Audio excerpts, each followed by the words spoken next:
ngasi se ma'am market adum trade tawba mi makai nungai nagi ba male ko kana so khogi Suzlon power su am thas da nam ko mo haget pa hori ko male phanam ka gi ngasi su point ani go mo ka khat pa male 50 ngasai 50 cross tawdi tawgibani 50 amo handagibra khangde Suzlon power 50 cross tawgre 50.29 jogre ko tata power su ngasi 450 helu bane ada habe 100 ga 449 de leiba adai hoje aigi favorite PNB su noma gi point ama ani kakhala sum tam na lai okay ado ngasi se khoi no jeng minasi stop loss adai ka atai khara ara khoi ne jeng gi bese khogi IPO ga leiraga long term da thamba natraga any share ma leira kana long term da thamba matamda dividend hai na masu company gi site ta gi mumagi annual ko koi kari tare bonus ki type ta ama phangi hai bisu nga khoi jing mina gare natra aduga asi se khoina watch list ki setup sidi yamna laire practical no dum 5 minutes se ko market ki structure am lai structure of market ko si market structure se khoi si su jing minare se sida lakado se up trend hai ba ma down trend hai ba ma aduga sideways hai ba ma ahum ni lakti se ko me marakta question hangning ba sum hangbiru ko adai to pam na khoi gi khoi group ta account anouba hangiba aduga hoji active oiraba singda kana gumba long term da share lining ba aduga kamaina lay du bano khangdaba yauragadi day time da pung 8 ga minute 10 ga 5 dagina pung 3 makhai bagi marakta call tawbiro contact tawbiro ko adu akhoi screen share tawbani khangde natraga phone da wari sabani khangde tawraga adu hoji loksin ba yagani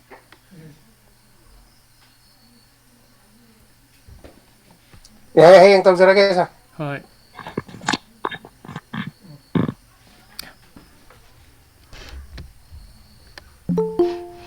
market की structure से कई noise कोई जंग मिने से market की structure से लागतु से up trend का ऐसे up trend से मिलाई रहे अदुगा down trend अदुगा sideways का up trend है जिन्हें कई नो down trend है जिन्हें कई नो अदुगा sideways से पास जिन्हें कई नो है जिससे कोई पुण्य जंग मिने से कोई ना market ता संगसिल लगा दा हजी कोई ना जिसे उरीबा red के green के उरीबा में आमसे जिससे कोई ना candlestick का रखने का जिससे कोई तम्मखिनी का सिसु तमखिनी सि तमद्रिंगी ममंगदा मार्केट की ट्रेंड से उदं जेंगमिना से कदाय लेगरे एरो तरा कोने सिदगी ना आई हजिक माउस पॉइंटर लेरि से सिदगी सोमदा लाइन अम सिंखलके सि बाउसि का सिगी लाइन से स्ट्रेट ऑइन इन दि सिंगे मथलोमना काखले का सिदा चलि से अदुगा कोई कनो सिनदी candlestick ko se ne candlestick ne hai sum khanga se candlestick ki class sum la kini ko sida mathang lom da ka khat ba se sisin da khoina sagi up trend hai khang ne market ki trend se kadai da khadom da lei bano up trend da lei hai di ne atopam na market ki trend se mathang lom da gi makharom da hai drai se sina down trend hai khang du ni hai ko ma'am yamna simple loiba kanong ngak tani aduga muk haipet side से जेंगसे market से जेंगसे को मथक तो सुका दबा मखा तो कुम दबा मथक तो सुका दबा मखा तो कुम दबा सागी मागी रेंज सम द सुम लैबसे साइ जगह से सिसिना खोना तो साइड वेस्ट हर खंग नै तो साइड वेस्ट तो अमुदंग हलके मार्केट से मखा हम कुमक बसिना खोना डाउन ट्रेंड है खंग नै मथलो में काखत बसिना अप ट्रेंड है खंगना रे अदैदी अमुक मार्केट से मथक सु का दब मखा सु कुम दब से सिसिना कोइना साइडवेज को हैना अदोइना इसम समना खंगनै ꯑꯗꯨꯗꯤ ꯑꯩꯈꯣꯏꯅ ꯃꯥꯔꯀꯦꯠꯀꯤ ꯇ꯭ꯔꯦꯟꯁꯦ ꯇ꯭ꯔꯦꯟ ꯑꯍꯨꯝ ꯂꯩ ꯍꯥꯏꯕꯁꯤꯁꯨ ꯑꯩꯈꯣꯏ ꯈꯪꯒꯅꯦꯕ ꯁꯤꯒꯤ ꯀꯥꯟꯅꯕꯁꯨ ꯂꯥꯛꯈꯤꯅꯤ ꯀꯣꯟꯅ ꯀꯣ ꯍꯌꯦꯡ ꯑꯩꯈꯣꯏꯅ ꯕꯥꯌꯔ ꯑꯣꯏꯅ ꯇ꯭ꯔꯦꯠ ꯇꯧꯕ ꯁꯦꯂꯔ ꯑꯣꯏꯅ ꯇ꯭ꯔꯦꯠ ꯇꯧꯕ ꯃꯇꯝꯗ ꯀꯔꯝꯕ ꯃꯐꯝꯗ ꯁꯦꯂꯔꯅ ꯆꯪꯗꯣꯏꯅꯣ ꯑꯗꯨꯒ ꯀꯔꯝꯕ ꯃꯐꯝꯗ ꯕꯥꯌꯔꯅ ꯑꯦꯟꯇ꯭ꯔꯤ ꯂꯧꯗꯣꯏꯅꯣꯒ ꯍꯥꯏꯕ ꯁꯤꯁꯨ ꯂꯥꯛꯈꯤꯅꯤ ꯌꯥꯏꯀꯣ ꯃꯌꯥꯝ ꯑꯗꯣ ꯍꯧꯖꯤꯛ ꯑꯩꯈꯣꯏ ꯁꯤꯗ ꯃꯥꯔꯀꯦꯠꯀꯤ ꯏꯁꯇ꯭ꯔꯛꯆꯔ ꯑꯍꯨꯝꯁꯦ ꯆꯥꯎꯔꯥꯛꯄ ꯑꯃ ꯈꯪꯃꯤꯟꯅꯔꯦ ꯂꯧꯔꯁꯦ ꯀꯅꯥꯒꯨꯝꯕ ꯁꯤꯗ ꯀꯣꯏꯁꯟ ꯍꯪꯅꯤꯡꯕ ꯂꯩꯔꯒꯗꯤ ꯍꯪꯕꯤꯔꯛꯄꯁꯨ ꯌꯥꯅꯤꯀꯣ ꯑꯗꯣ ꯑꯩꯈꯣꯏꯒꯤ ꯃꯥꯔꯀꯦꯠꯀꯤ ꯏꯁꯇ꯭ꯔꯛꯆꯔ ꯍꯥꯏꯗꯤ ꯉꯁꯥꯏꯒꯤ ꯃꯥꯔꯀꯦꯠꯀꯤ ꯇ꯭ꯔꯦꯟꯁꯦ ꯑꯩꯈꯣꯏꯅ ꯀꯃꯥꯏꯅ ꯑꯥꯏꯗꯦꯟꯇꯤꯐꯥꯏ ꯇꯧꯕ ꯉꯝꯒꯅꯤ ꯍꯥꯏꯕꯗꯤ ꯃꯥꯔꯀꯦꯠꯀꯤ ꯇ꯭ꯔꯦꯟꯁꯦ ꯐ꯭ꯌꯨꯆꯔꯒꯤꯁꯨ ꯌꯦꯡꯕ ꯉꯝꯕꯩ ꯆꯥꯟꯁ ꯂꯥꯛꯇꯣꯏꯅꯤꯀꯣ ꯃꯥꯔꯀꯦꯠꯁꯦ ꯃꯊꯛꯂꯣꯝꯗ ꯀꯥꯔꯛꯄ ꯌꯥꯏ ꯅꯠꯇ꯭ꯔꯒ ꯃꯈꯥꯔꯣꯝꯗ ꯀꯨꯝꯃꯛꯄ ꯌꯥꯏꯒ ꯍꯥꯏꯁꯦ ꯃꯥꯔꯀꯦꯠꯁꯦ ꯃꯊꯛꯂꯣꯝꯗ ꯀꯨꯝꯃꯛꯄ ꯌꯥꯏ ꯃꯊꯛꯂꯣꯝꯗ ꯀꯥꯔꯛꯄ ꯌꯥꯏ ꯅꯠꯇ꯭ꯔꯒ ꯃꯈꯥꯔꯣꯝꯗ ꯀꯨꯝꯃꯛꯄ ꯌꯥꯏꯒ ꯍꯥꯏꯕꯁꯦ ꯑꯩꯈꯣꯏꯅ ꯇꯦꯛꯅꯤꯀꯦꯜ ꯑꯦꯅꯥꯂꯥꯏꯁꯤꯁ ꯍꯥꯏꯕ ꯑꯃ ꯂꯩ ꯍꯥꯏꯔꯤꯕꯁꯤꯒꯤ ꯇꯦꯛꯅꯤꯀꯦꯜ ꯑꯦꯅꯥꯂꯥꯏꯁꯤꯁꯁꯦ ꯁꯤ ꯅꯩꯅꯔꯕ ꯃꯇꯨꯡꯗ ꯃꯥꯔꯀꯦꯠꯁꯦ ꯁꯤꯒꯤ ꯁ꯭ꯇꯦꯖꯇ ꯂꯥꯛꯑꯒꯗꯤ ꯁꯤꯒꯤ ꯂꯦꯚꯦꯜꯁꯦ ꯌꯧꯔꯛꯑꯒꯗꯤ ꯃꯥꯁꯦ ꯃꯊꯛꯂꯣꯝꯗ ꯀꯥꯔꯛꯄ ꯌꯥꯏ ꯀꯣ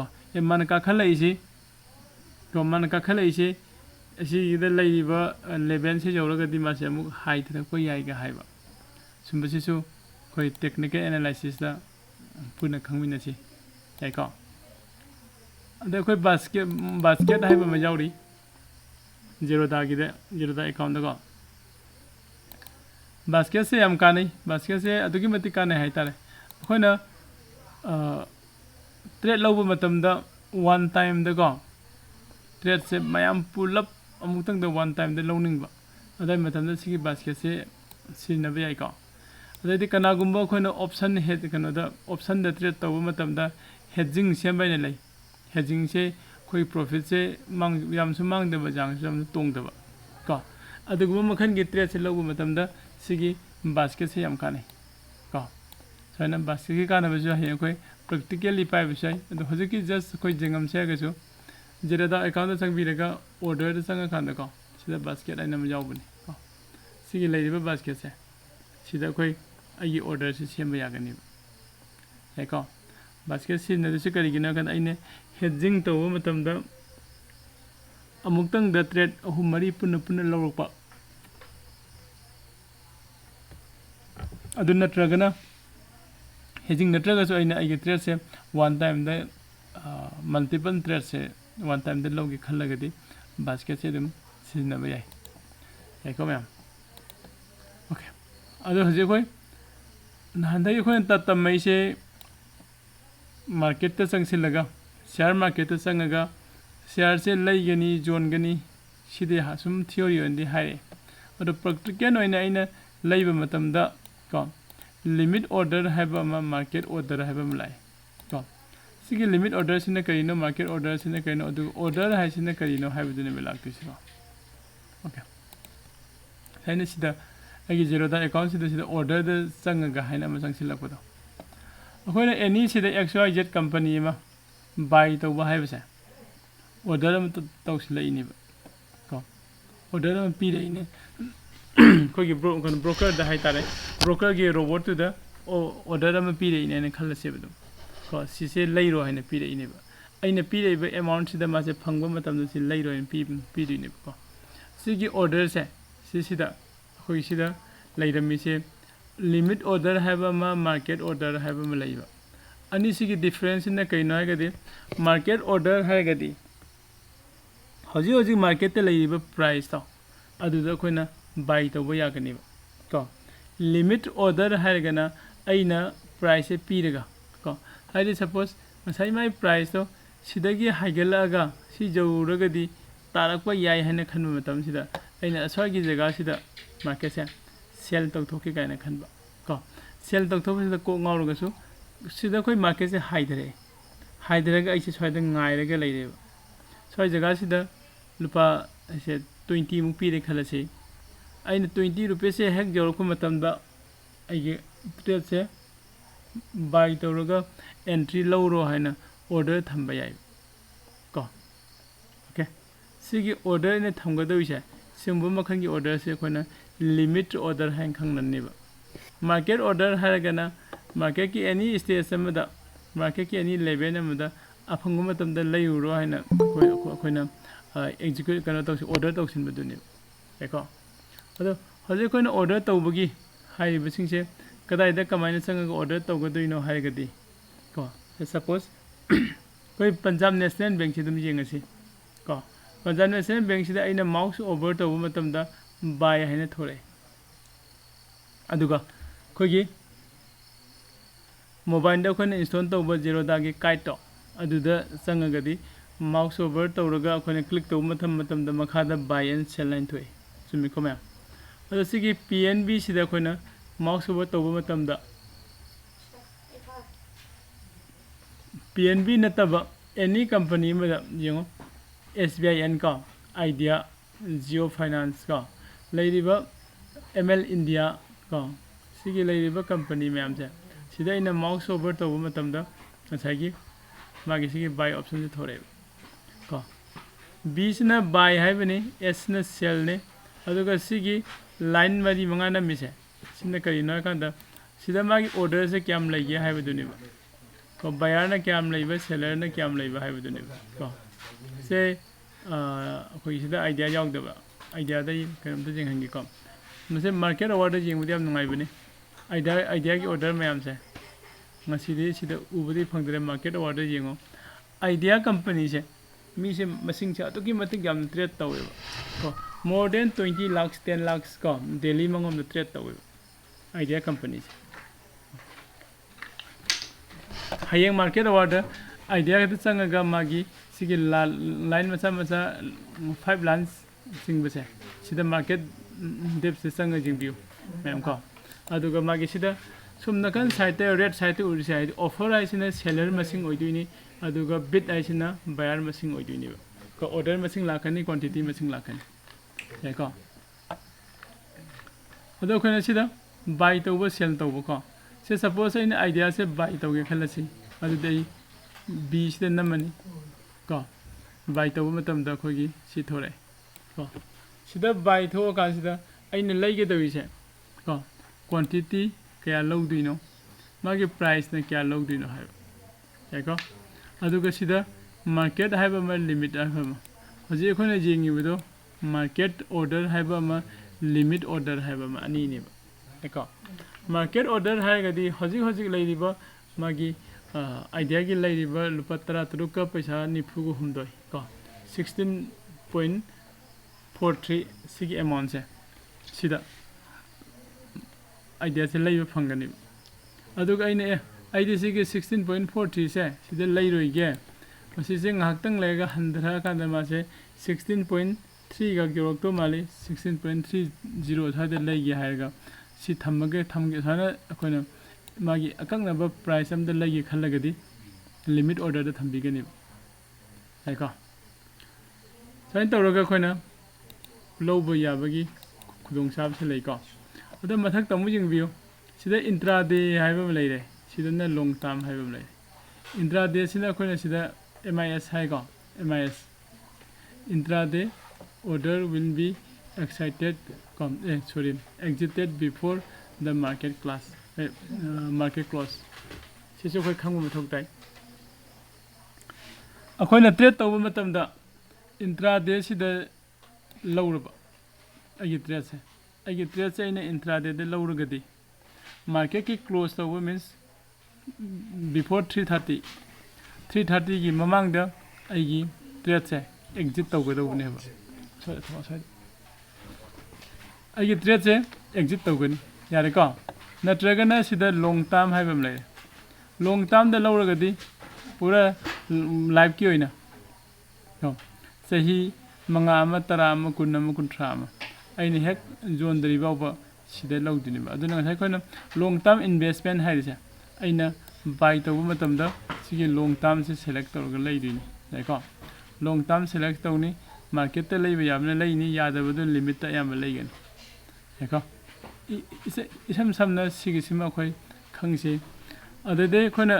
ꯃꯈꯥꯗ ꯁꯤꯗ GTT ꯍꯥꯏꯕ ꯑꯃ ꯂꯩ ꯀꯣ ꯁꯤꯒꯤ GTT ꯁꯤꯒꯤ ꯃꯇꯥꯡꯗꯁꯨ ꯑꯩꯈꯣꯏ ꯅꯣꯡꯃ ꯀ꯭ꯂꯥꯁꯁꯦ ꯐꯖꯅ ꯑꯩ ꯇꯧꯖꯒꯦ ꯀꯣ GTTꯗ ꯂꯥꯛꯇꯣꯏꯁꯤꯅ ꯑꯩꯅ ꯉꯁꯥꯏꯒꯤ ꯑꯥꯏꯗꯤꯌꯥꯒꯤ ꯀꯩꯅꯣꯁꯦ ꯂꯨꯄꯥ 13 ꯄꯩꯁꯥ 30 ꯁꯤꯗ ꯑꯩ ꯂꯩꯌꯨ ꯍꯥꯏꯕꯁꯦ ꯀꯣ ꯁꯤꯗ ꯑꯩ ꯂꯩꯒꯦ ꯍꯥꯏꯕꯁꯦ ꯍꯦꯛ ꯐꯪꯗ꯭ꯔꯤꯐꯥꯎ ꯊꯝꯕ ꯌꯥꯏꯀꯣ ꯍꯦꯛ ꯐꯪꯗ꯭ꯔꯤꯐꯥꯎ ꯑꯗꯨꯝꯕꯒꯤ ꯈꯨꯗꯣꯡꯆꯥꯕꯗꯨꯁꯨ ꯑꯩꯈꯣꯏꯒꯤ GTT ꯑꯗꯩꯗꯤ ꯑꯇꯣꯞꯄ ꯀꯩꯅꯣꯁꯤꯡꯁꯤꯗ ꯌꯥꯎꯔꯤꯀꯣ ꯑꯁꯤ ꯃꯣꯔ ꯑꯣꯞꯁꯟ ꯄ꯭ꯔꯦꯛꯇꯤꯀꯦꯜꯂꯤ ꯁꯤꯁꯨ ꯑꯩꯈꯣꯏ ꯌꯦꯡꯃꯤꯟꯅꯁꯤ ꯀꯣ ꯑꯗꯨꯒ ꯉꯁꯥꯏꯒꯤ ꯁꯤꯗ ꯂꯤꯃꯤꯠ ꯑꯣꯔꯗꯔ ꯑꯦꯟड ꯃꯥꯔꯀꯦꯠ ꯑꯣꯔꯗꯔꯁꯦ ꯆꯥꯎꯔꯥꯛꯄ ꯑꯃ ꯈꯪꯉꯝꯃꯅꯤ ꯑꯩꯅ ꯈꯜꯂꯤ ꯃꯌꯥꯝ ꯂꯤꯃꯤꯠ ꯑꯣꯔꯗꯔ ꯍꯥꯏꯔꯒꯅ ꯑꯩꯅ ꯑꯄꯥꯝꯕ ꯑꯀꯛꯅꯕ ꯄ꯭ꯔꯥꯏꯁꯇꯨꯗ ꯑꯩ ꯂꯩꯒꯦ ꯍꯥꯏꯕꯅꯦꯕ ꯅꯠꯇ꯭ꯔꯒ ꯌꯣꯟꯒꯦ ꯍꯥꯏꯕꯅꯦꯕ ꯑꯣꯔꯗꯔꯗꯨ ꯀꯣ ꯃꯥꯔꯀꯦꯠ ꯑꯣꯔꯗꯔ ꯍꯥꯏꯔꯒꯅ ꯃꯥꯔꯀꯦꯠꯇ ꯍꯧꯖꯤꯛ ꯂꯩꯔꯤꯕ ꯃꯥꯔꯀꯦꯠꯀꯤ ꯄ꯭ꯔꯥꯏꯁꯇꯣ ꯑꯗꯨꯗ ꯇ꯭ꯔꯦꯗꯇꯣ ꯂꯧꯒꯦ ꯅꯠꯇ꯭ꯔꯒ ꯌꯣꯟꯒꯦ ꯍꯥꯏꯕꯅꯦꯕ ꯌꯥꯅꯤꯀꯣ ꯅꯦꯛꯁꯇ ꯑꯩꯈꯣꯏ ꯁꯤ ꯌꯦꯡꯃꯤꯟꯅꯁꯤ ꯗꯤꯐ꯭ꯔꯦꯟꯁ ꯕꯤꯇ꯭ꯋꯤꯟ ꯁ꯭ꯇꯣꯞ ꯂꯣꯁ ꯑꯗꯨꯒ ꯁ꯭ꯇꯣꯞ ꯂꯣꯁ M ꯍꯥꯏꯕ SL ꯍꯥꯏꯕ ꯑꯃꯒ SLM ꯍꯥꯏꯕ ꯑꯃ ꯀꯣ ꯁꯤꯅ ꯁ꯭ꯇꯣꯞ ꯂꯣꯁ ꯍꯥꯏꯕꯅꯤ SLꯁꯦ ꯁꯤꯅ ꯑꯃꯨꯛ ꯁ꯭ꯇꯣꯞ ꯂꯣꯁ ꯀꯣ M ꯁꯤꯅ ꯃꯥꯔꯀꯦꯠ ꯍꯥꯏꯕ ꯌꯥꯏꯀꯣ ꯁꯤ ꯀꯔꯤꯅꯣ ꯑꯗꯨꯒ ꯁ꯭ꯇꯣꯞ ꯂꯣꯁꯁꯦ ꯑꯩꯈꯣꯏ ꯀꯩꯗꯧꯕꯒꯤ ꯊꯝꯗꯣꯏꯅꯣ ꯍꯥꯏꯕ ꯁ꯭ꯇꯣꯞ ꯂꯣꯁ ꯍꯥꯏꯁꯦ ꯀꯔꯤꯅꯣ ꯑꯗꯨꯒ ꯁ꯭ꯇꯣꯞ ꯂꯣꯁꯁꯦ ꯑꯩꯈꯣꯏ ꯀꯔꯝꯕ ꯃꯇꯝꯗ ꯁꯤꯖꯤꯟꯅꯗꯣꯏꯅꯣ ꯑꯗꯨꯒ ꯃꯥ ꯁꯤꯖꯤꯟꯅꯕꯒꯤ ꯀꯥꯟꯅꯕ ꯍꯥꯏꯕꯁꯤꯅ ꯀꯥꯟꯅꯕꯁꯤꯅ ꯀꯔꯤꯅꯣ ꯑꯗꯣ ꯑꯩ ꯃꯌꯥꯝ ꯁ꯭ꯇꯣꯞ ꯂꯣꯁꯁꯦ ꯂꯧꯗ꯭ꯔꯤꯉꯩ ꯃꯃꯥꯡꯗ ꯀꯅꯥꯒꯨꯝꯕ ꯂꯤꯃꯤꯠ ꯑꯣꯔꯗꯔꯒ ꯃꯥꯔꯀꯦꯠ ꯑꯣꯔꯗꯔꯒꯗ ꯀꯟꯐ꯭ꯌꯨꯖꯟ ꯆꯠꯄ ꯂꯩꯔꯒꯗꯤ ꯍꯥꯏꯕꯤꯔꯛꯄ ꯌꯥꯅꯤꯀꯣ ꯄ꯭ꯔꯦꯛꯇꯤꯀꯦꯜꯂꯤ ꯑꯩꯈꯣꯏꯅ ꯏꯁꯥꯒꯤ ꯑꯦꯀꯥꯎꯟ ꯑꯣꯄꯟ ꯇꯧꯔꯒ ꯄꯥꯏꯔꯀꯥꯟꯗꯅ ꯍꯦꯟꯅ ꯑꯃꯨꯛ ꯒ꯭ꯌꯥꯟ ꯇꯥꯒꯅꯤ ꯀꯣ ꯑꯗꯨꯗꯤ difference between SL and the SLMꯁꯦ ꯁꯤꯃꯨꯛ ꯌꯦꯡꯃꯤꯟꯅꯁꯤ SL and the SLM ꯀꯗꯥꯏꯗ ꯌꯥꯎꯒꯦ ꯍꯥꯏ ꯀꯥꯟꯗ ꯁꯤꯗ ꯂꯩꯔꯦꯀꯣ ꯁ꯭ꯇꯣꯞ ꯂꯣꯁ SL ꯑꯗꯨꯒ ꯁꯤꯅ ꯁ꯭ꯇꯣꯞ ꯂꯣꯁ M ꯌꯦꯡꯕꯤꯌꯨ buy at market price with stop loss ꯀꯣ ꯑꯩꯈꯣꯏꯅ ꯁ꯭ꯇꯣꯞ ꯂꯣꯁꯁꯤꯗ ꯁ꯭ꯇꯣꯞ ꯂꯣꯁ ꯊꯝꯃꯒ ꯃꯥꯔꯀꯦꯠꯇ ꯂꯩꯕꯁꯨ ꯌꯥꯏ ꯁꯦꯜ ꯇꯧꯕꯁꯨ ꯌꯥꯏꯀꯣ ꯁꯤ ꯅꯠꯇꯕꯗ ꯉꯁꯥꯏ ꯑꯩꯈꯣꯏꯅ ꯁ꯭ꯇꯣꯞ ꯂꯣꯁꯁꯦ ꯀꯔꯝꯕ ꯃꯇꯝꯗ ꯀꯥꯟꯅꯔꯛꯀꯦ ꯍꯥꯏꯔꯒꯗꯤ ꯁ꯭ꯇꯣꯞ ꯂꯣꯁꯁꯦ ꯀꯥꯟꯅꯕꯝꯁꯦ ꯁꯤ ꯁꯄꯣꯁ ꯀꯣ ꯑꯩꯅ ꯁꯤꯗ ꯃꯥꯔꯀꯦꯠꯁꯦ ꯑꯦꯟꯇ꯭ꯔꯤ ꯂꯧꯔꯦ ꯈꯜꯂꯁꯦꯕ ꯁ꯭ꯋꯥꯏꯗ ꯁ꯭ꯋꯥꯏ ꯖꯒꯥꯁꯤꯗ ꯑꯩꯅ ꯃꯥꯔꯀꯦꯠꯁꯦ ꯑꯦꯟꯇ꯭ꯔꯤ ꯂꯧꯔꯦꯕ ꯑꯩꯒꯤ ꯄꯦꯟꯁꯦ ꯈꯤꯇꯪ ꯆꯥꯎꯍꯜꯂꯛꯀꯦꯀꯣ ꯅꯠꯇ꯭ꯔꯒ ꯒ꯭ꯔꯤꯟ ꯀꯂꯔ ꯂꯧꯔꯣ ꯁ꯭ꯋꯥꯏꯗ ꯑꯩ ꯃꯥꯔꯀꯦꯠꯁꯦ ꯑꯦꯟꯇ꯭ꯔꯤ ꯂꯧꯔꯦ ꯑꯗꯨꯒ ꯃꯥꯔꯀꯦꯠꯁꯦ ꯍꯥꯏꯒꯠꯂꯒ ꯁꯨꯝ ꯍꯥꯏꯒꯠꯂꯒ ꯁ꯭ꯋꯥꯏ ꯌꯧꯁꯤꯜꯂꯛꯄꯁꯤꯗꯒꯤ ꯍꯥꯏꯊꯔꯦꯕ ꯁꯤꯗ ꯀꯣ ꯁꯤꯒꯤ ꯍꯥꯏꯊꯔꯛꯄ ꯃꯇꯝꯁꯤꯗ ꯅꯠꯇ꯭ꯔꯒꯅ ꯉꯁꯥꯏ ꯑꯩꯅ ꯁꯤꯗ ꯑꯦꯟꯇ꯭ꯔꯤ ꯂꯧꯕꯁꯦ ꯁꯤꯗ ꯂꯨꯄꯥ 10ꯗ ꯂꯧꯔꯦ ꯈꯜꯂꯁꯤ 10 ꯔꯨꯄꯤꯁꯇ ꯑꯩꯅ ꯄꯥꯝꯃꯤꯁꯦ 10 ꯔꯨꯄꯤꯁꯇꯒꯤ ꯍꯦꯟꯒꯠꯂꯒ ꯂꯥꯛꯀꯅꯤꯅ ꯈꯟꯕꯅꯦꯕ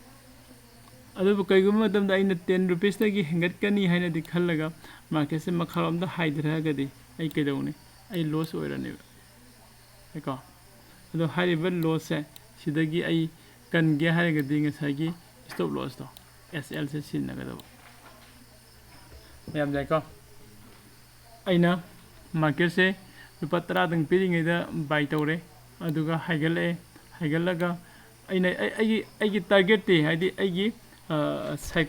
ꯁꯥꯏꯀꯣꯂꯣꯖꯤꯗ ꯉꯁꯥꯏ ꯑꯩꯅ ꯑꯦꯅꯥꯂꯥꯏꯁꯤꯁ ꯇꯧꯕꯒꯤ ꯃꯇꯨꯡ ꯏꯟꯅ ꯃꯥꯔꯀꯦꯠꯁꯦ ꯁꯤꯗ ꯌꯧꯔꯛꯑꯒꯗꯤ ꯁꯨꯃꯥꯏꯅ ꯍꯥꯏꯒꯠꯂꯛꯀꯅꯤ ꯍꯥꯏꯕꯁꯦ ꯑꯩꯅ ꯍꯥꯏꯗꯤ ꯊꯝꯃꯦꯕ ꯂꯣꯏꯅ ꯔꯦꯗꯤꯗ ꯑꯣꯔꯗꯔꯁꯦꯊꯝꯕ ꯃꯇꯝꯗ ꯑꯩꯅ ꯈꯜꯂꯤꯕꯗꯨꯃꯛ ꯂꯣꯏꯅ ꯆꯨꯝꯒꯅꯤ ꯍꯥꯏꯕꯁꯦ ꯁ꯭ꯇꯣꯛ ꯃꯥꯔꯀꯦꯠꯇ ꯂꯩꯇꯦꯀꯣ ꯑꯗꯨ ꯂꯩꯇꯕꯅꯤꯅ ꯑꯩꯁꯤꯅ ꯑꯃꯨꯛ ꯀꯩꯒꯨꯝꯕ ꯑꯩꯅ ꯀꯥꯅꯤꯗꯦ ꯍꯥꯏꯅ ꯈꯜꯂꯦ ꯍꯣꯔꯦꯟ ꯀꯥꯈꯤꯗ꯭ꯔꯗꯤ ꯌꯥꯏꯀꯣ ꯃꯌꯥꯝ ꯑꯩꯅꯗꯤ ꯀꯥꯒꯅꯤ ꯍꯥꯏꯅꯗꯤ ꯈꯜꯂꯤ ꯑꯗꯨ ꯍꯣꯔꯦꯟ ꯀꯥꯈꯤꯗ꯭ꯔꯗꯤ ꯑꯩ ꯀꯃꯥꯏꯅ ꯇꯧꯕ ꯍꯥꯏꯕꯗꯨꯅꯦꯕ ꯂꯥꯛꯇꯣꯏꯁꯦ ꯍꯣꯔꯦꯟ ꯀꯥꯈꯤꯗ꯭ꯔꯗꯤ ꯀꯃꯥꯏꯅ ꯇꯧꯒꯅꯤ ꯍꯥꯏꯕ ꯃꯇꯝꯁꯦ ꯁꯤꯁꯤꯗ ꯉꯁꯥꯏꯒꯤ ꯑꯩꯅ ꯁꯤꯗ ꯂꯨꯄꯥ 10ꯗ ꯂꯩꯔꯦ खलसी को अदुगा हाइगलगा चखदी फरे हाइदग्रदी हाइदग्रगी हाइबा जगह से सिदनी खोन स्टॉप लॉस थमदिस हेको अदन लुपा 10 दा लैबसी कइगुम्बा हाइदग्रगदी आइने लुपा 2 बाउदे मांगासु कइसु काइदे लुपा 2 दगी हेना मांगागदी आई कनो से सेल तौथोके नत्रगी एग्जिट तौथोके हाइबा वखन द लैरगदी मसागी सिगी स्टॉप लॉस है सिदा खोना हजिते खोना चंगैसे बाय दनी हेको बाय नतबा सेल दोय लाकपा सेल द लाए खलसी सेल द लाका आइगे सिगी स्टॉप लॉस है आइने लुपा 13 तरुक त लैरे तरुक त लैबसे मार्केट से कगम मखादा हाइदरगदी लुपा 13 मरी बाउ हाइदरगदी सेल तौथोखरो हैन सयना कोइ order same thamba yai yariko ma'am amutang ga hanjirake market ki price e aina khali se mathalom da haigalak ne khallaga aina lupa 10 tukte layureba patra tukte laybagi order di to toksingare ko aduga hore naina muka muk sell tawbagi order amasu semaga thamba yai karamba matamda sell tawgane ha kada noi ni thokro disturb tawrega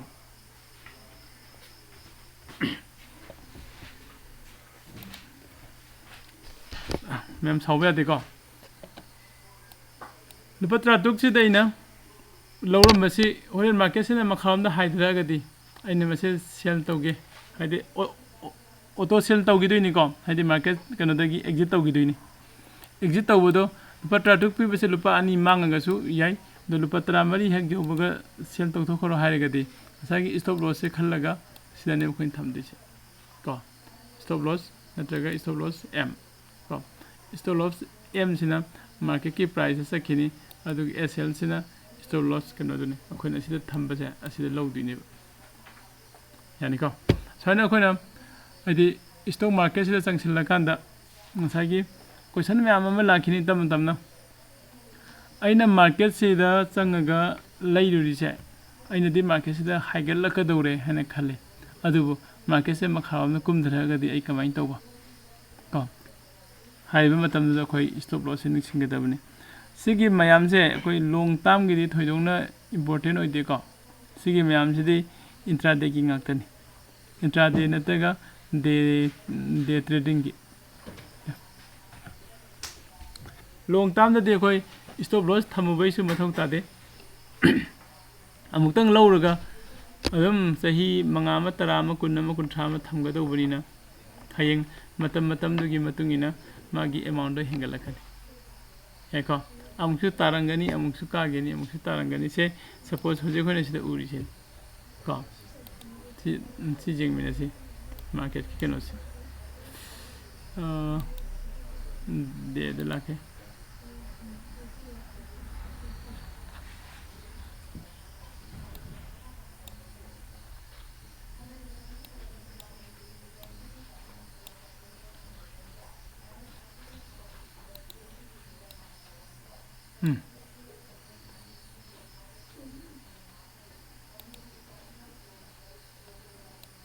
सिदा लैसी जेंगमिना सी ma'am को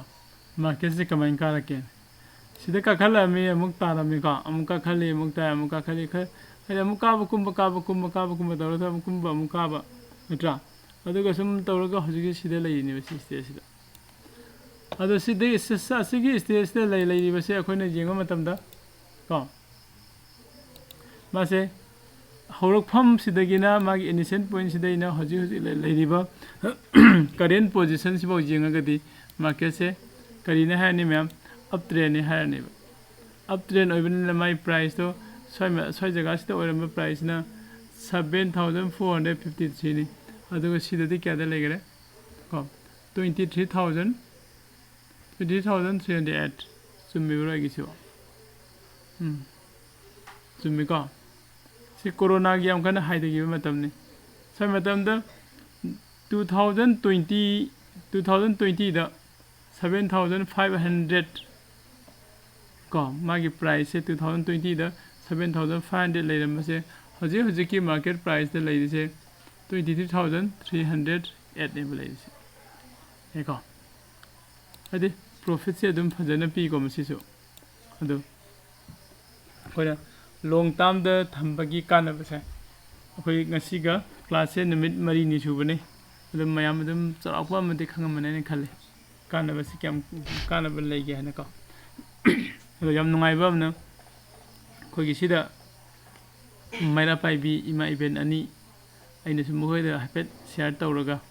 मगी account open तौर मतुंग the ngasi share खखा लैसिले मसु तो मैं लगिबे share से इमा अमना Suzlon power the लई पानी फुगा निपान द लौबने दो मार्केट ngasi क्लोजिंग दो 50 अबव द क्लोजिंग तौबनी न मागी अकाउंट दम प्रॉफिट शो तौरमनी अदि अमना सुजलोन पावर द खराम लैरे अदुगा पीएनबी द खराम लै अदो अनिमक ngasi दम पॉजिटिव लोइना लाखिबनिना मागी ꯑꯗꯨꯝ ꯀꯩꯅꯣꯗꯣ ꯑꯩꯈꯣꯏꯒꯤ ꯄꯣꯖꯤꯁꯟꯗ ꯒ꯭ꯔꯤꯟꯗ ꯑꯗꯨꯝ ꯂꯣꯏꯁꯤꯟꯈꯔꯦ ꯀꯣ ꯑꯗꯣ ꯂꯩꯀꯥꯏꯗ ꯂꯩꯕ ꯀꯩꯅꯣꯁꯤꯡꯁꯦ ꯏꯃꯥ ꯏꯕꯦꯟꯁꯤꯡꯗꯁꯨ ꯑꯩꯈꯣꯏ ꯃꯌꯥꯝ ꯈꯔ ꯈꯔ ꯁꯤꯌꯥꯔ ꯇꯧꯃꯤꯟꯅꯁꯦ ꯍꯥꯏꯗꯤ ꯏꯃꯥ ꯏꯕꯦꯟꯁꯤꯡꯁꯤꯗꯤ ꯃꯣꯏꯅ ꯈꯪꯈ꯭ꯔꯕꯀꯣ ꯁꯤꯗꯤ ꯀꯥꯟꯅꯩꯅꯦꯅ ꯈꯪꯈ꯭ꯔꯕ ꯃꯣꯏꯗꯤ ꯂꯣꯏ ꯆꯪꯁꯤꯜꯂꯛꯀꯅꯦꯕ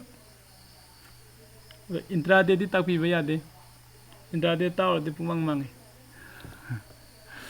ꯂꯣꯡ ꯇꯥꯝ ꯈꯛꯀꯣ ꯁꯤꯗ ꯁꯨꯃꯥꯏꯅ ꯊꯝꯃꯒ ꯂꯩꯔꯒ ꯊꯝꯃꯒ ꯁꯨꯃꯥꯏꯅ ꯄꯩꯁꯥ ꯍꯦꯟꯒꯠꯂꯤ ꯍꯥꯏꯕꯗꯣ ꯑꯗꯨꯈꯛ ꯑꯩꯈꯣꯏ ꯏꯃꯥ ꯏꯕꯦꯟꯁꯤꯡꯗꯁꯨ ꯀꯣ ꯉꯥꯏꯍꯥꯛ ꯑꯗꯨꯝ ꯁꯤꯌꯥꯔ ꯇꯧꯃꯤꯟꯅꯕ ꯌꯥꯏ ꯑꯩ ꯍꯧꯖꯤꯛ ꯑꯗꯨꯝ ꯇꯧꯕ ꯍꯧꯔꯦꯀꯣ ꯁ꯭ꯋꯥꯏꯗ ꯑꯣꯀꯦ ꯑꯗꯣ ꯃꯌꯥꯝ ꯍꯧꯖꯤꯛꯀꯤ ꯁ꯭ꯇꯣꯞ ꯂꯣꯁꯀꯤ ꯃꯇꯥꯡꯗꯣ ꯀꯣꯏꯁꯟ ꯍꯪꯅꯤꯡꯕ ꯌꯥꯎꯕ꯭ꯔꯣ ꯌꯥꯎꯗꯕ ꯃꯥꯜꯂꯦ ꯀꯣ ꯑꯣꯀꯦ ꯑꯩꯈꯣꯏꯅ ꯑꯩꯅ ꯍꯧꯖꯤꯛ ꯇꯥꯛꯈꯤꯕ ꯃꯇꯝꯗ ꯁ꯭ꯇꯣꯞ ꯂꯣꯁꯁꯦ ꯑꯣꯟꯂꯤ ꯁꯦꯜ ꯇꯧꯕ ꯃꯇꯝꯗ ꯈꯛꯇꯪ ꯁꯤꯖꯤꯟꯅꯕꯒꯤ ꯇꯥꯛꯑꯦꯀꯣ ꯑꯗꯣ ꯑꯩꯈꯣꯏꯅ ꯏꯟꯇ꯭ꯔꯥꯗꯦꯗ ꯅꯠꯇ꯭ꯔꯒꯅ ꯁ꯭ꯋꯤꯡ ꯇ꯭ꯔꯦꯗ ꯇꯧꯔꯛꯄ ꯃꯇꯝꯁꯦ ꯁꯤꯗ ꯁ꯭ꯇꯣꯞ ꯂꯣꯁꯁꯦ ꯑꯩꯈꯣꯏꯅ ꯁꯤꯖꯤꯟꯅꯕ ꯌꯥꯔꯤꯁꯦ ꯀꯩꯅꯣꯗ ꯑꯩꯈꯣꯏꯒꯤ ꯃꯥꯔꯀꯦꯠꯇ ꯑꯩꯈꯣꯏꯅ ꯑꯦꯟꯇ꯭ꯔꯤ ꯂꯧꯕꯁꯦ ꯕꯥꯏ ꯇꯧꯔꯒ ꯑꯦꯟꯇ꯭ꯔꯤ ꯂꯧꯕ ꯃꯇꯝꯗꯁꯨ ꯁꯤꯖꯤꯟꯅꯕ ꯌꯥꯒꯅꯤ ꯀꯣ ꯑꯗꯨꯒ ꯁꯦꯜ ꯇꯧꯕ ꯃꯇꯝꯗꯁꯨ ꯁ꯭ꯇꯣꯞ ꯂꯣꯁꯁꯦ ꯁꯤꯖꯤꯟꯅꯕ ꯌꯥꯅꯤ ꯌꯥꯏꯀꯣ ꯁꯦꯜ ꯇꯧꯕ ꯃꯇꯝꯗ ꯑꯩꯈꯣꯏꯅ ꯀꯔꯝꯕ ꯃꯇꯝꯗ ꯁꯤꯖꯤꯟꯅꯒꯅꯤ ꯑꯩꯅ ꯑꯁ꯭ꯋꯥꯏꯗ ꯁꯦꯜ ꯇꯧ ꯍꯥꯏꯕꯗꯣ ꯑꯗꯨ ꯄꯤꯕꯗꯅꯦꯕ ꯍꯥꯏꯗꯤ ꯑꯩꯅ ꯄꯥꯝꯃꯤꯁꯤꯗꯤ マーケꯠꯁꯦ ꯃꯊꯛꯂꯣꯝꯗ ꯀꯥꯈꯠꯄ ꯄꯥꯝꯕꯗꯣ ꯃꯈꯥꯔꯣꯝꯗ ꯁꯨꯝ ꯍꯥꯏꯊꯔꯛꯑꯒꯗꯤ ꯁꯤꯐꯥꯎꯒꯤ ꯃꯈꯥꯗ ꯀꯨꯝꯃꯗꯤ ꯑꯩ ꯁꯤꯒꯤ ꯀꯩꯅꯣꯁꯦ ꯔꯤꯛꯁꯁꯦ ꯑꯩ ꯂꯧꯕ ꯉꯝꯗ꯭ꯔꯦ ꯍꯥꯏꯅ ꯇꯧꯔꯒ ꯑꯩꯅ ꯁ꯭ꯇꯣꯞ ꯂꯣꯁꯁꯦ ꯍꯥꯞꯆꯤꯜꯂꯀꯥꯟꯗ ꯀꯣ ꯑꯣꯇꯣ ꯁꯦꯜ ꯇꯧꯍꯟꯈꯤꯗꯣꯏꯅꯦꯕ ꯀꯣ ꯑꯗꯩꯗꯤ ꯑꯇꯣꯞꯄ ꯑꯃꯅ ꯕꯥꯏ ꯇꯧꯕ ꯃꯇꯝꯗ ꯂꯧꯕꯁꯤꯅ ꯃꯥꯔꯀꯦꯠꯁꯦ ꯃꯊꯛꯂꯣꯝꯗ ꯀꯥꯈꯠꯂꯛꯄ ꯃꯇꯝꯁꯤꯗ ꯑꯩꯅ ꯁꯤꯗꯒꯤ ꯈꯤꯇꯪꯒ ꯍꯟꯊꯔꯛꯑꯒꯗꯤ ꯁ꯭ꯋꯥꯏꯗ ꯑꯩꯒꯤ ꯀꯩꯅꯣꯁꯦ ꯁ꯭ꯇꯣꯞ ꯂꯣꯁꯁꯦ ꯊꯝꯖꯤꯜꯂꯒ ꯁꯤꯒꯤ ꯄ꯭ꯔꯥꯏꯁꯇ ꯂꯩꯌꯨ ꯀꯥꯏꯅ ꯊꯝꯕꯁꯨ ꯌꯥꯏꯕ ꯀꯣ ꯑꯗꯣ ꯃꯇꯝꯒꯤ ꯃꯇꯨꯡ ꯏꯟꯅ ꯃꯌꯥꯝ ꯑꯩꯈꯣꯏ ꯀꯣ ꯄ꯭ꯔꯦꯛꯇꯤꯀꯦꯜꯂꯤꯁꯨ ꯄꯥꯏꯔꯒ ꯍꯥꯏꯗꯤ ꯑꯩꯈꯣꯏ ꯏꯁꯥꯒꯤ ꯖꯦꯔꯣꯗꯥ ꯑꯦꯀꯥꯎꯟꯁꯦ ꯂꯩꯔꯀꯥꯟꯗ ꯄ꯭ꯔꯦꯛꯇꯤꯀꯦꯜꯂꯤ ꯑꯩꯈꯣꯏ ꯂꯩꯔꯒ ꯈꯣꯠꯂꯒ ꯁ꯭ꯇꯣꯞ ꯂꯣꯁ ꯊꯝꯕ ꯈꯣꯠꯄ ꯂꯣꯏꯅ ꯌꯦꯡꯃꯤꯟꯅꯁꯤ ꯑꯗꯨꯒ ꯍꯧꯖꯤꯛꯀꯤꯗꯤ ꯏꯟꯇ꯭ꯔꯥꯗꯦꯗ ꯀꯥ ꯍꯦꯟꯅ ꯐꯣꯀꯁ ꯇꯧꯈꯤꯔꯣꯏꯁꯤ ꯑꯩꯈꯣꯏ ꯑꯅꯧꯕ ꯌꯥꯎꯔꯛꯄ ꯑꯉꯥꯡ ꯃꯈꯩꯒꯤꯗꯤꯀꯣ ꯖꯁ ꯂꯣꯡ ꯇꯥꯝꯗ ꯑꯣꯏꯅ ꯐꯣꯀꯁ ꯇꯧꯃꯤꯟꯅꯈꯤꯁꯤ ꯄꯨꯟꯅ ꯀꯣ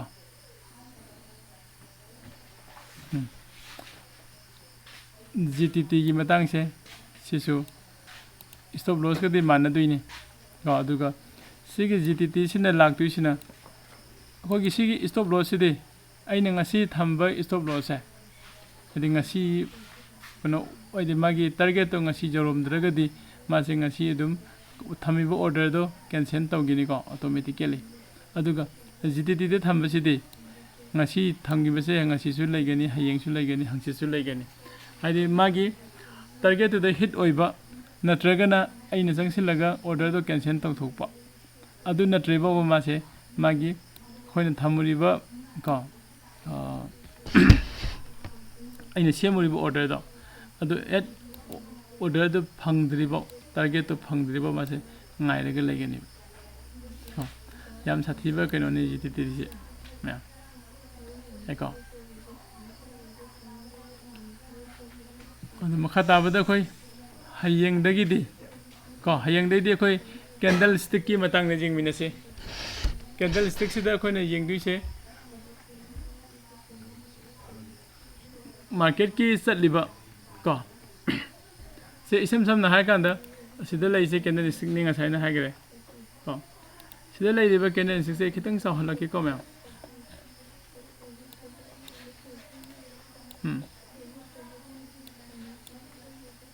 ꯌꯦꯡꯕꯤꯌꯨ ꯁꯤꯗ ꯂꯩꯔꯤꯕ ꯀꯦꯟꯗꯜ ꯁ꯭ꯇꯤꯛꯁꯤꯡꯁꯦ ꯀꯅꯥꯅ ꯀꯃꯥꯏꯅ ꯁꯦꯝꯃꯛꯏꯅꯣ ꯑꯗꯩꯗꯤ ꯁ꯭ꯇꯣꯛ ꯃꯥꯔꯀꯦꯠꯀꯤ ꯃꯥꯒꯤ ꯄ꯭ꯔꯥꯏꯁꯀꯤ ꯃꯨꯞꯃꯦꯟꯁꯦ ꯍꯥꯏꯗꯤ ꯃꯤ ꯑꯃꯅ ꯅꯠꯇ꯭ꯔꯒ ꯑꯣꯄꯔꯦꯇꯔ ꯈꯔꯅ ꯐꯝꯃꯀꯥꯟꯗ ꯀꯥꯈꯠꯍꯟꯒꯦ ꯀꯨꯝꯊꯍꯟꯒꯦ ꯍꯥꯏꯅ ꯁꯦꯝꯃꯛꯏꯔꯥ ꯍꯥꯏꯕ ꯑꯁꯤꯒꯨꯝꯕ ꯀꯣꯏꯁꯟꯁꯨ ꯑꯗꯨꯝ ꯂꯥꯛꯀꯅꯤ ꯅꯠꯇ꯭ꯔꯥ ꯑꯗꯣ ꯏꯁꯝ ꯁꯝꯅ ꯍꯥꯏꯔꯀꯥꯟꯗ ꯁ꯭ꯇꯣꯛ ꯃꯥꯔꯀꯦꯠꯇ ꯁꯤꯌꯥꯔ ꯑꯃꯒꯤ ꯄ꯭ꯔꯥꯏꯁꯁꯦ ꯑꯦꯅꯤ ꯑꯣꯄꯔꯦꯇꯔ ꯑꯃꯅ ꯑꯣꯐꯤꯁꯇꯨꯗ ꯐꯝꯃꯒ ꯅꯠꯇ꯭ꯔꯒ ꯁꯦꯕꯤꯒꯤ ꯑꯣꯐꯤꯁꯇ ꯐꯝꯃꯒ ꯅꯠꯇ꯭ꯔꯒꯅ ꯅꯦꯁꯅꯦꯜ ꯁ꯭ꯇꯣꯛ ꯑꯦꯛꯁꯆꯦꯟꯖ ꯅꯠꯇ꯭ꯔꯒꯅ ꯑꯩꯈꯣꯏꯒꯤ ꯕꯣꯝꯕꯦ ꯁ꯭ꯇꯣꯛ ꯑꯦꯛꯁꯆꯦꯟꯖꯁꯤ ꯀꯣ back in the phamaga magi price hai mathalomna kahange makhalomna kumhange kaina singaga sanaraga adi control tawba adugumba natte ko hariba sigi khogi stock market ki sida chatliba price hai sida kanana chatlange kanda lairiba trader mayam duga lairiba investor mayam se sigi mogi psychology na chatlan bangak baloina se suppose market se ko aina khale sida high dare ise sina swai jawra gadi market se hagalak tu male hagalak tu male hagadi aina mugo order tawduri didi sidagi hengalagadi sida I buy tawro aina ko sida buy tawro duga swai jaw kanda de I thadoke kaina ko sida se wada profit se phadana phange du si yaw kanda I thadoke kaina aina khalli se asiga aina khalak pai se aina analysis tawbada khalaini technical analysis ko ngasai na hape pan gibudo technical analysis se tawro matung de adu horen market se sidagi sing level sidagi hengala ga de I sida entry tawge aduga haigala ga swai mapa si jaw kan I thadoke karigino si hana kai ke leibano khara sumna kan si su technical analysis ne jengdu se loina ka thadoke ga haiba adu maina khanba se aina khali duga haifet wakhan se manaba haitare psychology do manaba analysis tawra ido adu manaba mi mayam ama changsilaga asagi market side makhada haidaraga leijramba market to mathaklomda pukhalak duini ko pukhale asai jawradi market se makharomda tarakpa yare he sidi ai kano se jontho horage hainam ko ngasagi aina pukhalai sidagi leiraga laiba ai kano do profit su jame sai jawdi market se haidarakpa yare gaina sida muko mu jonthorok duini ko adu ai su jonthoe adu ngasagi psychology manaba mayam technical analysis tawbada manariba mayam do mi lak mayam do loina mahi mai thadona pada asi tarak tuini ba market se ko adu si tarak pa sida lak tui se jonthoi ba sing tu khakting nate ba ko ai de sida buyer oine entry tawraga sangak pane sida I sell tawraga profit la hora tuini ko sida I buy tawre sida sell tawre ai gi trade ama pura complete loi kan sida I profit la hora ne aduga kanagumba kharna amuk leiram duisina kamaina leiram ge hai kanda market se si jawra agadi ko si jawra agadi silaiti market se haidarani adu de sidai seller oina entry loge haina ma se unkamu seller oina entry mu lawrak tini ko seller oina entry logo means mangom da laitari share da hana sell to thomba tangi ngai de sell toramba suppose sida 100 rupees ni khalase माने खाली से स्वागे 100 rupees से जौरगदी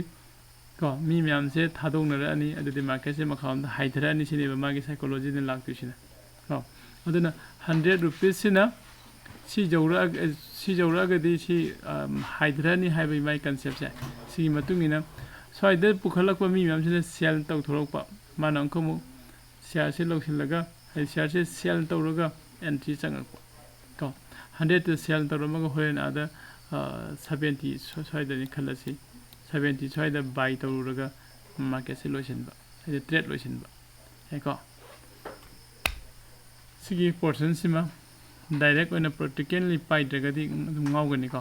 hana sell tawramba aduga kona buy tawraga trade se loiba oja ingomda soy leitaba share du kamaina sell taw thoktuino haiba question ne adubo si yai ko sell tawram duini hana ado aina sigi point sing se hana lai se kadai de kamaina lakhibano haigadi candlestick gi lakpane ado aina sida analysis taw technical analysis taw agi psychology hariba mayam se kadai da mu depend tawro kya kanda sida lairiba candlestick mayam se sida depend tawre ko sigi candlestick sinna kari hariba si candlestick mayam sinna kari hariba si candlestick red color gi achauba ma lai sinna kari hariba ko means candlestick se koi paaba heiba ma sange ko akoina language ma haige haragadi suppose ai english haige haragadi ihan hamda koi kari tamme a b c d tamme english ki alphabet mayam da ko aduna akoina manipuri ko maitelon haige haragadi manipuri script ko kok sam laimit hana tamme aduga samanana akoina sida stock market te changsila kanda technical analysis se khangge haragadi sigi candlestick se khangba mathau tai ya ko myam ado candlestick se karino ko ado candlestick se size ꯑꯝꯇ ꯃꯥꯟꯅꯗꯦ ꯑꯣꯖꯥ ꯈꯔꯅ ꯄꯤꯛꯇꯨꯛ ꯄꯤꯛꯏ ꯈꯔꯅ ꯏꯅꯣꯏ ꯅꯣꯏꯔꯒ ꯃꯌꯥꯝ ꯆꯥꯎꯕꯁꯨ ꯂꯩ ꯏꯋꯥꯡ ꯋꯥꯡꯕꯁꯨ ꯂꯩ ꯑꯗꯩꯗꯤ ꯀꯩꯝꯇ ꯑꯩꯗꯤ ꯑꯁ꯭ꯋꯥꯏꯗꯒ ꯂꯩꯔꯤꯁꯦ ꯃꯌꯥꯏꯗ ꯂꯥꯏꯟ ꯑꯃ ꯆꯤꯡꯉꯒ ꯂꯩꯕꯁꯨ ꯂꯩ ꯍꯥꯏꯔꯤꯕ ꯃꯌꯥꯝꯁꯦ ꯀꯔꯤ ꯀꯔꯤꯅꯣ ꯃꯁꯤ ꯍꯦꯛꯇ ꯃꯤ ꯑꯃꯅ ꯍꯦꯛꯇ ꯗ꯭ꯔꯣ ꯇꯧꯔꯒ ꯊꯥꯗꯣꯔꯛꯏꯔꯥ ꯍꯥꯏꯕ ꯑꯗꯨꯝꯕ ꯀꯣꯏꯁꯟꯁꯨ ꯂꯩꯒꯅꯤꯀꯣ ꯍꯥꯏꯔꯤꯕ ꯀꯣꯏꯁꯟꯁꯤꯡꯁꯦ ꯍꯌꯦꯡ ꯂꯣꯏꯅ ꯑꯩ ꯀ꯭ꯂꯤꯌꯥꯔ ꯇꯧꯒꯦ ꯃꯌꯥꯝꯗ ꯀꯣ ꯁꯤꯗꯒ ꯂꯩꯔꯤꯕ ꯀꯦꯟꯗꯜ ꯄꯤꯛꯇꯨꯛ ꯄꯤꯛꯄ ꯀꯦꯟꯗꯜ ꯑꯩꯈꯣꯏꯒꯤ ꯖꯤꯁꯨ ꯈ꯭ꯔꯥꯏꯁꯀꯤ ꯀꯩꯅꯣ ꯃꯥꯟꯕꯁꯦ ꯀꯣ ꯁꯤ ꯀ꯭ꯔꯣꯁ ꯁꯥꯏꯟ ꯃꯥꯟꯕ ꯑꯗꯩꯗꯤ ꯁꯨꯝ ꯌꯦꯡꯕꯗ ꯁꯦꯞꯁꯤꯡꯁꯦ ꯑꯝꯇ ꯃꯥꯟꯅꯗꯦ ꯅꯠꯇ꯭ꯔꯥ ꯁꯤꯒꯤ ꯃꯥꯟꯅꯗ꯭ꯔꯤꯕ ꯃꯌꯥꯝꯁꯦ ꯀꯅꯥꯅ ꯃꯥꯟꯅꯍꯟꯗꯣꯏꯅꯣ ꯀꯃꯥꯏꯅ ꯇꯧꯔꯒ ꯐꯣꯝ ꯇꯧꯔꯛꯏꯅꯣ ꯍꯥꯏꯕꯁꯨ ꯍꯌꯦꯡ ꯌꯦꯡꯃꯤꯟꯅꯔꯁꯦ ꯑꯗꯨꯒ ꯔꯦꯗ ꯀꯦꯟꯗꯜꯁꯤꯅ ꯀꯔꯤ ꯍꯥꯏꯅꯣ ꯒ꯭ꯔꯤꯟ ꯀꯦꯟꯗꯜꯁꯤꯅ ꯀꯔꯤ ꯍꯥꯏꯅꯣ ꯍꯥꯏꯁꯦ ꯁꯤꯁꯨ ꯍꯌꯦꯡ ꯑꯩꯈꯣই ꯄꯨꯟꯅ ꯌꯦꯡꯃꯤꯟꯅꯔꯁꯦ ꯌꯥꯔꯦꯀꯣ ꯃꯌꯥꯝ ꯑꯗꯩ ꯔꯦꯀꯣꯔꯗꯤꯡꯁꯦ ꯂꯣꯏꯁꯤꯟꯒꯦ ꯑꯗꯨꯒ ꯀꯣꯏꯁꯟ ꯑꯟꯁꯔ ꯉꯥꯛꯇꯪ ꯇꯧꯃꯤꯟꯅꯁꯦ